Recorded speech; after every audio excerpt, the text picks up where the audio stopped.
una notícia negativa. Per acumulació és quan la gent et fa broma de si tens mala sort o què ha passat o així.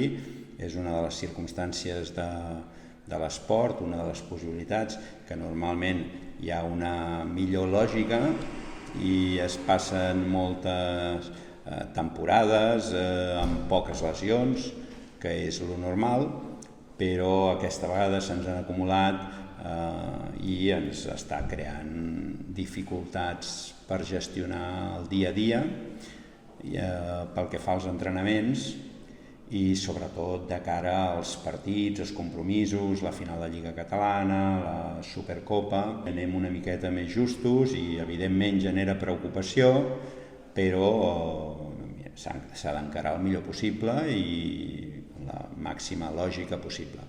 Bé, anem a tot el capítol de lesions, quasi bé sempre es va dia a dia, veure què passa, sobretot quan ja estàs, diguem, a prop dels plaços preparlats, per dir-ho d'alguna manera, o els plaços que tenen una lògica.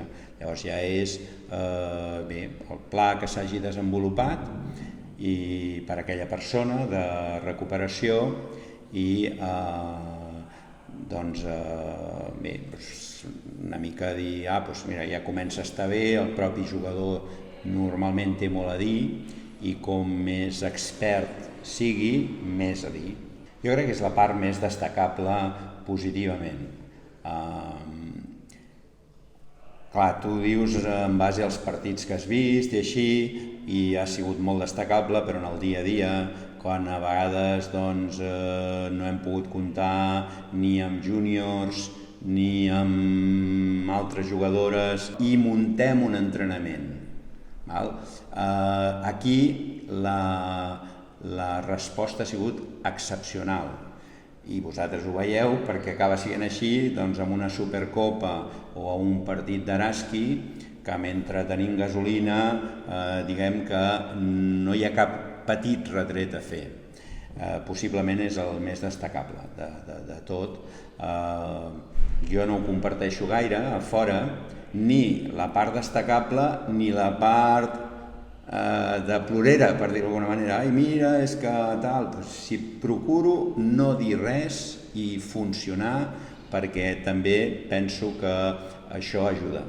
Clarament és l'aspecte principal, per un cantó la benzina i per un altre és que la gent que falta no són qualsevol, són gent amb molt de talent i a l'altra banda tindrem un equip amb moltes capacitats. L'aposta inicial de substituir els grans noms que teníem reduint el pressupost, però anant a buscar jugadores que sortissin de la NBA, tenia una mica la loteria de quins serien els primers partits de Lliga o depèn de com d'Eurolliga, si aguantaven fins a la final, i d'alguna manera sabíem ja segur que condicionàvem molt la Supercopa i la Lliga Catalana. A banda, s'han afegit lesions i d'allò, però ja de primeres les dues posicions 4 eren en aquesta situació. S'han donat una sèrie de circumstàncies que són perjudicials per nosaltres, portar-ho el millor possible. I de cara a València, això, dius la benzina serà una part del problema i l'altra és el talent pur, sigui per anotar de 3, per defensar 4, que ara estem, que les nostres jugadores són totes elles més 5 que 4, tota una sèrie de qüestions, però posar la millor cara possible i lluitar-ho. Bé, ha sigut un equip molt treballat en aquest inici de temporada perquè es jugaven una peça molt important a la Supercopa, evidentment, que els hi ha anat molt bé, però en la fase prèvia de l'Eurolliga.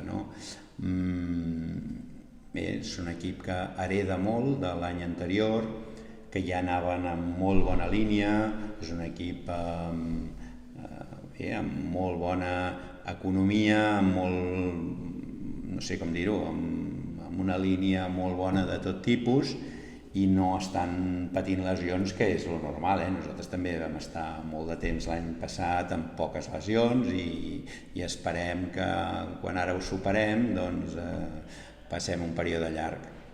Bé, jo penso que la gent s'informa i sap una mica la nostra situació. Jo sempre he notat que s'ha estat molt pendent de nosaltres amb tot, a xarxes socials, en el meu món particular, diguem, la gent sap del que estem fent. Cada vegada passa més, fins i tot a les audiències, pel fet que el bàsquet masculí està amb xarxes, diguem, de pagament, per dir-ho d'alguna manera, amb televisions de pagament. S'està donant el cas de que a vegades pot donar-se en un cap de setmana que el partit de femení tingui una audiència millor que un dels millors partits d'això. En Marc Mundet no para de destacar-ho, i amb dades reals, i jo me'l crec quasi bé sempre, diguem, el Marc. Doncs bé, és alegria de que la gent pugui venir. Em sap greu no dir, garanteixo que donarem la millor cara, garanteixo que lluitarem i procurarem donar la millor cara.